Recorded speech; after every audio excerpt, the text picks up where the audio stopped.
अस्सलाम वालेकुम। तुम्हारा भाई जुलकर वापस आ गया है। कैसे हो जुलकर? ठीक हूँ मेरे भाई, मुझे ज्यादा याद मत करना, मैं 2 साल में वापस आ जाऊंगा। चलो सब अपना ख्याल रखना।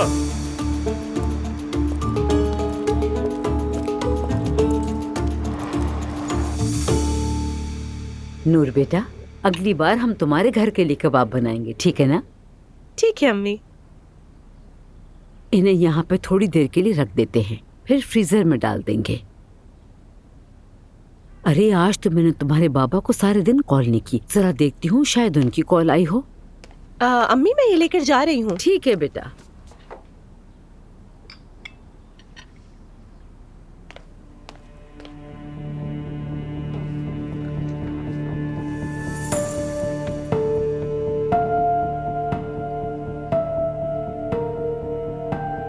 अच्छा तो मैं अब समझ गई।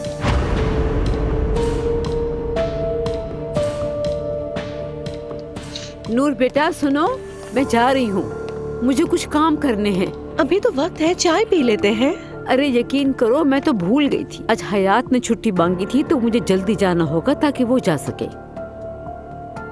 तुम ये सब फ्रीजर में रख देना, मैं किसी को भेज दूंगी लेने के लिए। ठीक है चलो मैं निकलती हूँ बेटा।